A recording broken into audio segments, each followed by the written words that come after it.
Hi YouTube, welcome back to my channel. I thought it was about time I tried to talk to you a little bit about the Tom Ford Complexion Enhancing Primer, which you see heading the products in front of you. I bought this probably about 3-4 weeks ago now, and I have been using it fairly regularly. But unusually for me, I'm finding it quite hard to come to a view as to whether I love it. I don't hate it, but I might not be that keen on it. And usually I'm pretty black and white about things fairly quickly, but I find myself going backward and forward on this product and what I think about it. To give you a bit of context, you should know that I am not a huge fan of primers, so I haven't used a ton of them in the past. To be honest, I don't wholly buy into the point of them. I think they, even more than many of the other items that we willingly throw our money at, are a bit of a con on the part of the cosmetic industry to part us from our cash for things that we don't really need. I kind of take the view that when somebody says, well, your primer will make your foundation last longer, why don't you just make a longer lasting foundation to begin with? Or if the sales assistant says, well, it makes your foundation go on a bit more smoothly and evenly, why don't you make your foundation so it will do that in the first place? I also don't like the idea of too many layers. I always wear moisturiser, often with an SPF. But if it hasn't got an SPF, then I'm going to wear additional sunscreen, and then my BB cream or my CC cream or my foundation. So that's kind of 3 layers even before I've started with anything else or any powder. And to add another into the mix, I'm not so keen to do that. So I have tried a number of primers over the years, particularly the kind of mid-range ones, the Smashbox, the Steelers, Laura Mercier's product, which I believe was probably about the first primer on the market, good kind of 20 years ago.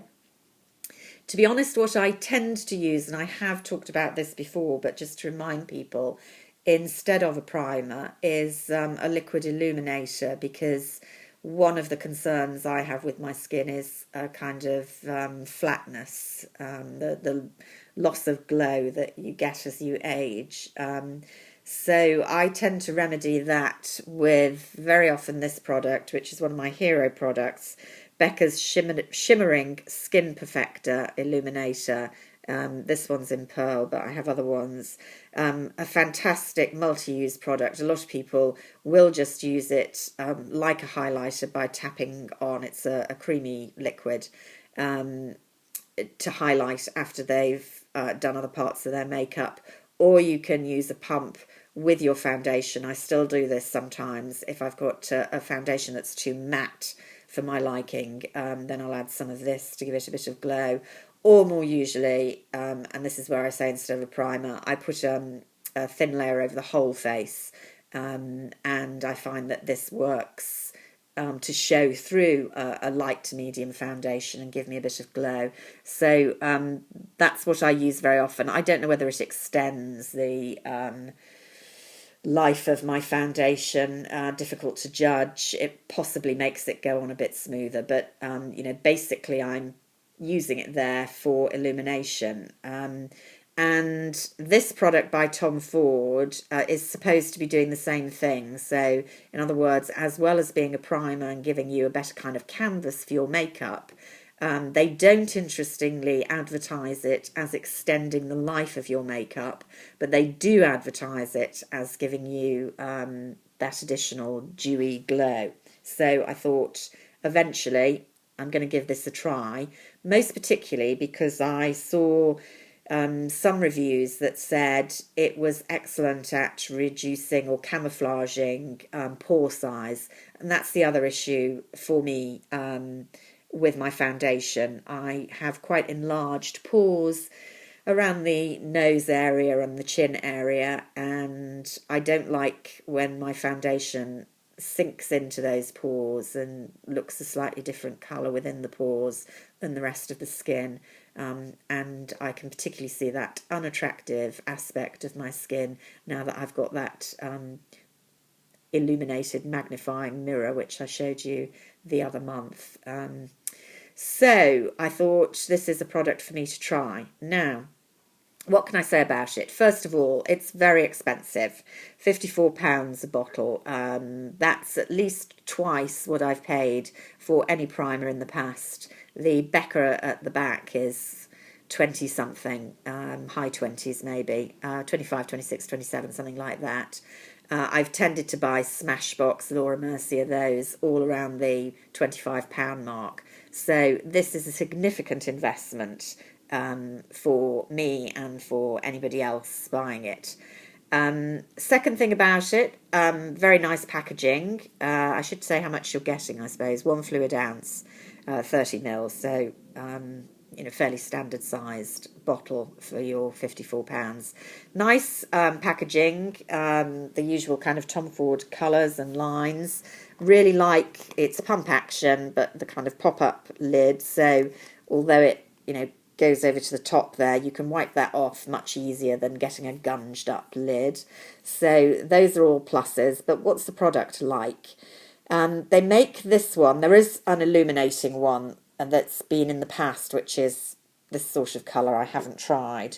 But the two colours in this current release are this one, which is Pink Glow 01, and the other one, which is much darker Peach Glow, which, to be honest, when I swatched it, came over as kind of almost bronze or coppery, very strong shade, which I assumed was for women with much darker skin than mine. But this was the one I went for, so the Pink Glow. Now, it's an unusual texture. It's not fully liquid, it's not fully cream. It has more body and less slip than the conventional silicone-based primers I've used. So it does feel quite luxurious.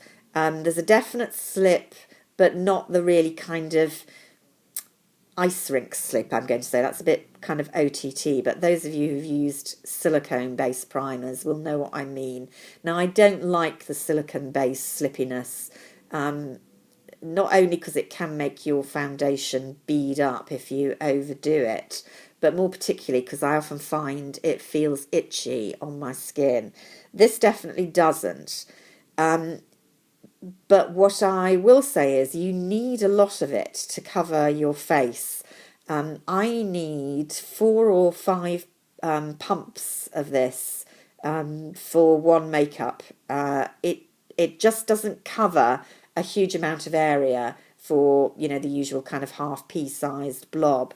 So I'm going through it pretty quickly, and that's obviously going to be an issue when it's as expensive as it is. Because the kind of benefit of prepping your skin in terms of saving your foundation isn't really that much use if you're doing it at the expense of using a product that's as expensive as, if not more so, than your foundation. I will say that you do need less foundation when you've prepped your face with this, definitely. The tiniest bit of, I have been trying out the Tom Ford Traceless Foundation and the Charlotte Tilbury. Talk more about those in another video, I guess. This kind of unusual texture, you need quite a lot of it. Definitely feels like you're almost rendering your face. Does it conceal the pores? It does blur them a little bit, but not perhaps as dramatically as some of the reviews I'd read had suggested. You can definitely still see mine. So it's an improvement, which I suppose is perhaps the most some of us can hope for, but it's not absolutely dramatic, I would have to say. Does it provide illumination under your makeup? There I'm disappointed, to be honest. It's not as effective by any means as the Becca on me. When I put the foundation over, if I compare that with how my foundation looks without the primer underneath, save for the blurring of the pores, it looks exactly the same. So the blurring is the only real benefit that I get with this product, along with the actual ease of applying my foundation. I mean, it does go on easier, is what I would say. So I guess really it comes down to this. It's whether you think the blurring is magic enough to induce you to pay £54. And I suspect that will be for people with dry skin who have some enlargement of the pores, but not as much as me. My skin was formerly combination. It's kind of getting drier now, but with the damage to the pores in the areas that used to be much more oily. If you just want the illumination, I think there are better products out there. Definitely the Becca, for example. If you just want to make your foundation go further, well, buy a cheaper primer than this one. I have another caveat that I'm not sure is down to the primer or down to the foundations or indeed a moisturiser that I'm trying at the moment. I have had a couple of breakouts in the last week, which is unusual for me. They could be hormonal, but I don't tend to get that. It tends to be to do with diet or a product. And I do rather suspect this primer because I'm not used to wearing primers, but I'll have to experiment a bit more before I definitively point the finger. So I'm kind of sounding a bit negative about this product now that I've talked it through in front of you. I still, because I do like what it's doing for my pores, albeit it's not magic, I do quite still like this product. I guess maybe what I should do is just use it to kind of render round the chin and nose area and forget about putting it anywhere else and use it kind of as that almost spot area product, which I guess one could probably do. I've done that in the past with specific pore minimising treatments like the Clinique one, and that would definitely make it last a lot longer.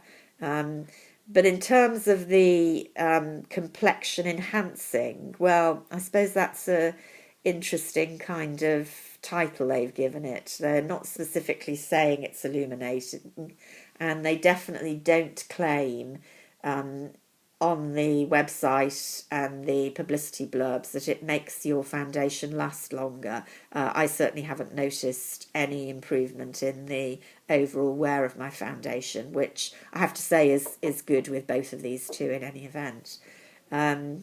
So yeah, it's a very cautious yes, and I suspect for most people the deal breaker with this is the price. I mean, £54. Is it worth it? No, probably not.